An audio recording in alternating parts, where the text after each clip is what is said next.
سأقبل يا خالقي من جديد كما أنت مني إلهي تريد. السلام عليكم ورحمة الله وبركاته. أهلا وسهلا بكم في حلقة جديدة من سلسلة خواطر.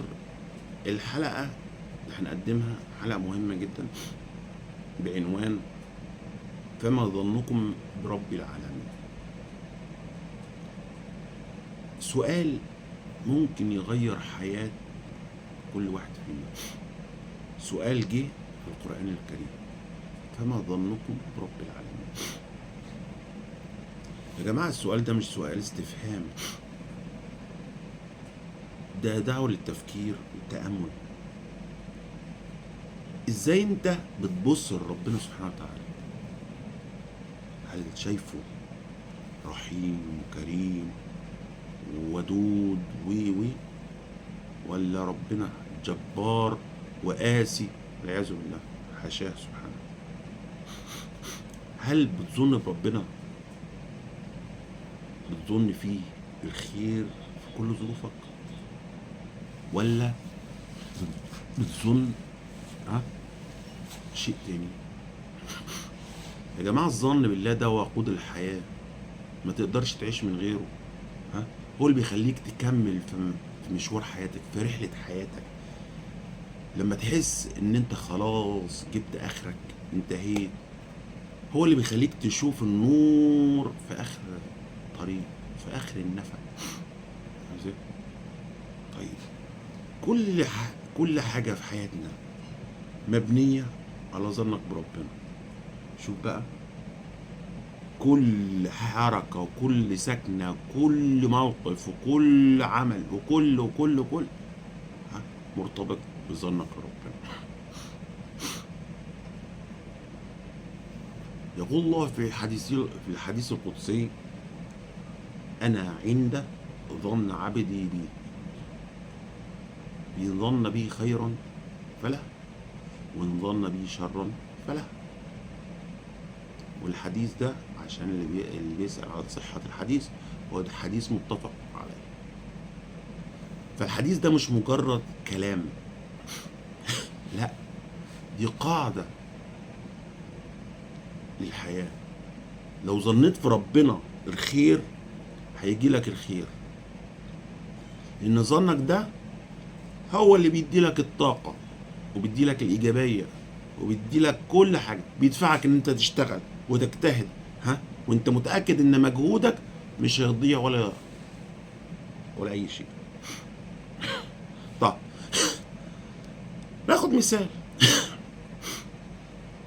شاب دخل كلية صعبة جدا، كل اللي حواليه بيقولوا له لا مش هتقدر تكمل، مش هتقدر تتخرج منها، كلية صعبة، ايه الكلام ده كله.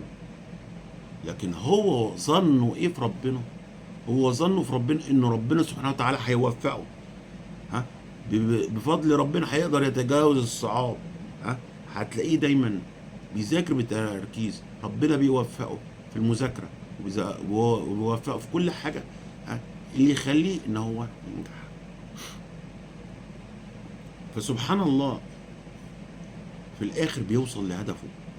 على عكس لو ظن انها النهاية، هيستسلم من اول مرة من اول عصرة او من اول موقف، وهييأس ومش هيكمل وهيسيب فرصة عظيمة ربنا اداها له.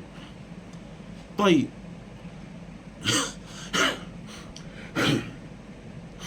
لما نيجي نشوف قصص الأنبياء والصالحين، هنلاقيها مليئة بأمثلة عملية على حسن الظن. سيدنا إبراهيم عليه الصلاة والسلام لما ألقي في النار كان ظنه في الله قوي جدا، فقال جبريل له: ألك حاجة؟ فرد سيدنا إبراهيم قال له: أما إليك فلا. يعني لو منك انا مش عاوز، لانه كان على يقين تام بان ربنا سبحانه وتعالى كافيه.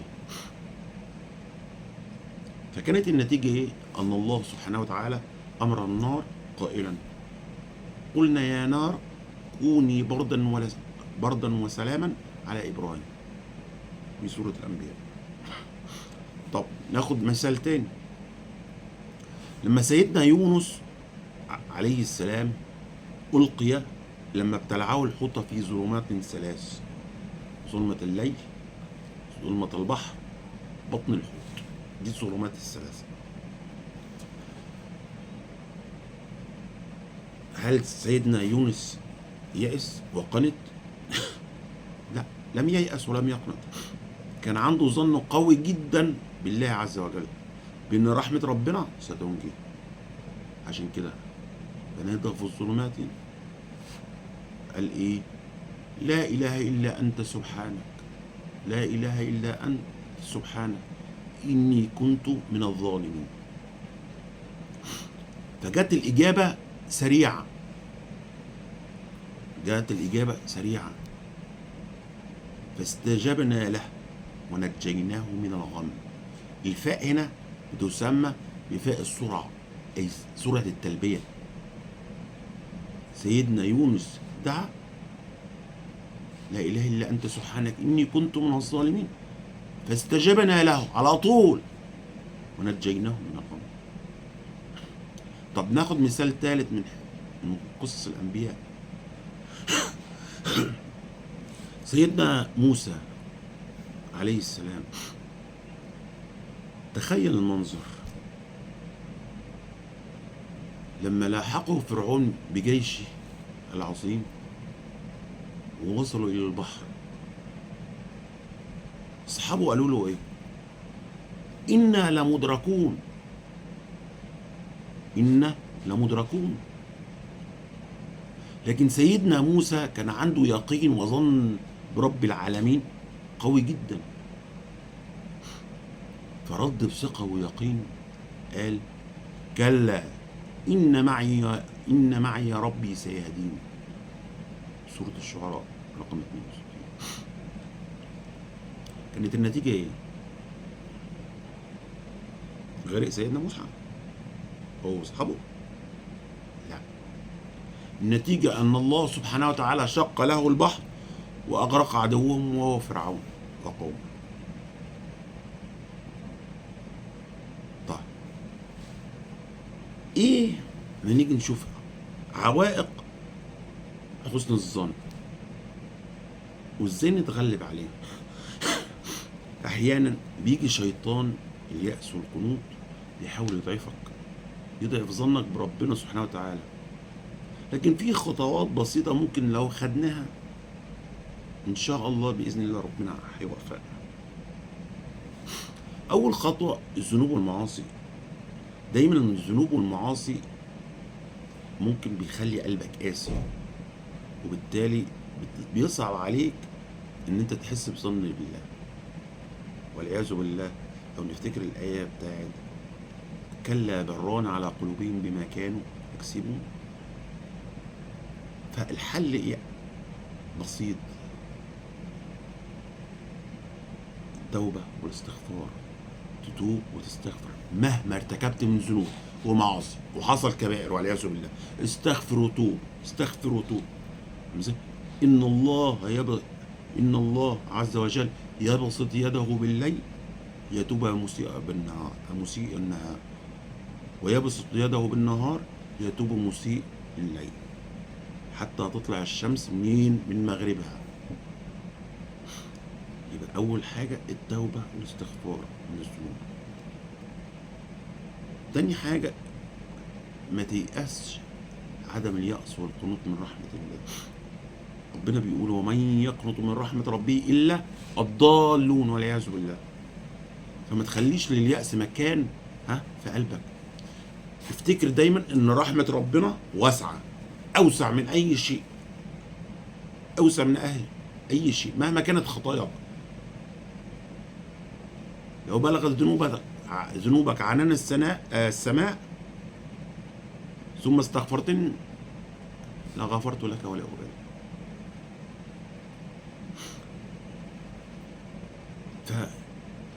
فدايما تاني حاجة عدم اليأس والقنوط. يبقى أول حاجة التوبة والاستغفار، تاني حاجة عدم اليأس والقنوط، تالت حاجة بص للواقع بإيجابية مش بالسلبية.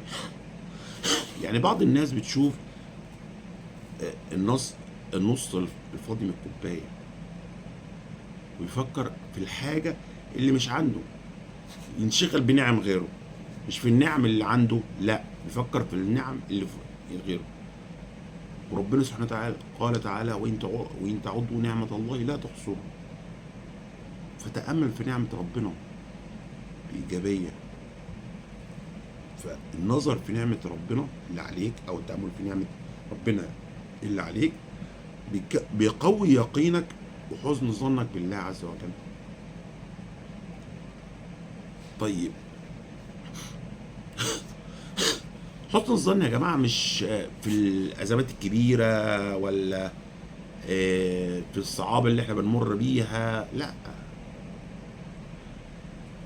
حسن الظن بالله ده في كل تفصيلة في يومك، في الصلاة، في الدعاء، في طلب الرزق، في الصلاة لما تقف تصلي بين ايدين ربنا، ظنك يكون ان ربنا بيسمعك وهيرد عليك. في الدعاء لما تدعي ظنك ان يكون ربنا هيستجيب، وقل ادعوني استجيب لكم. ده ربنا اللي قال مش انا اللي قلت. ماشي. طيب الرسول صلى الله عليه وسلم قال ايه؟ ادعوا الله وانتم موقنون بالاجابه في الدعاء. طب في طلب الرزق لما تنزل لشغلك في الصبح ظنك بيكون ان ربنا هيرزقك، هيفتحها عليك، هيرزقك من حيث لا تدري ولا تحتسب، وان مجهودك مش هيضيع. ده الظن. حتى في العلاقات مع الناس لما تتعامل مع حد ظنك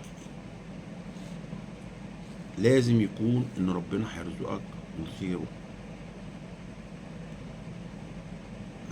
وهيبارك لك في علاقاتك.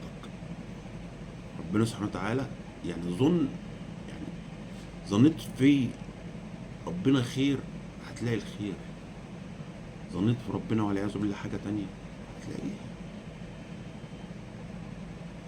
فظنك ده من نيتك، هل هي نية خير ولا نية تانية؟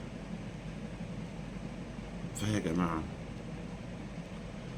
في النهاية حسن الظن بالله هو اختيارك، اختيار انك تشوف كل حاجة، تشوف الخير في كل حاجة حتى في أصعب الظروف. أمال كلما زاد البلاء عظم الجزاء ليه؟ هو اللي هيخليك عايش مطمئن عندك راحة بال. افتكر ان نصيحة اغلى البشر صلى الله عليه وسلم لا يموتن احدكم الا وهو يحسن الظن بالله عز وجل. الحديث ده مش مجرد وصية، لا ده منهج حياة متكامل. يعني خلي ظننا دايما بربنا، دايما انت احسن حاجة، هو ارحم بيك من نفسك، هو اقرب ليك من حبل الوريد، هو الودود، هو اللي شايف امرك من اوله لاخره. خلي يقينك بالله هو قوة بتحركك لقدام. وهدي لك يعني كده صورة من عبد يوم القيامة، مع ان الحديث ضعيف لكن ممكن يتاخد بيه من ناحية الترغيب. يقول لك في معناه ان هيؤتى برجلين يوم القيامة كانوا في النار فيناديهم الله عز وجل. الاتنين عاصين كان عقابهم النار، ربنا سبحانه وتعالى طلعهم من النار.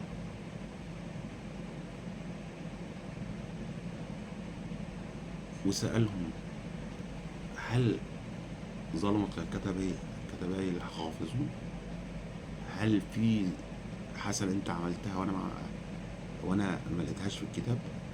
هل جاوبوا لا. ازاي؟ فربنا سبحانه وتعالى يقول للملائكة ألقوهم في النار، واحد منهم يجري يسرع إلى النار، واحد يقف وينتظر كده وينظر ايه خلفه. ربنا سبحانه وتعالى يردهم تاني، يسأل الأولاني انت ليه جريت بسرعة؟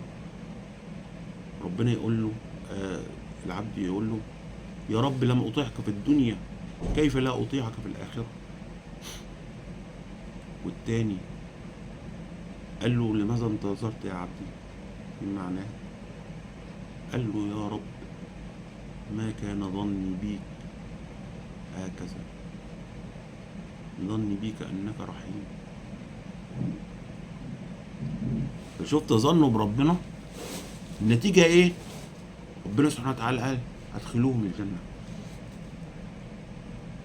فسبحان الله يا جماعة، خلي ظننا بالله خير، خلي ظننا بالله هو المحرك الأساسي للحياة.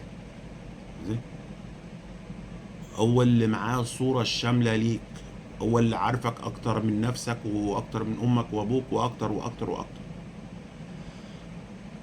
فالإجابة دي اللي أنت هتجاوب عليها للسؤال فما ظنكم برب العالمين هي اللي هتحدد مسار حياتك كلها بلا استثناء. وأتمنى أن تكون الحلقة عجبتكم، والسلام عليكم ورحمة الله وبركاته. سأقبل يا خالقي من جديد كما أنت مني إلهي تريد.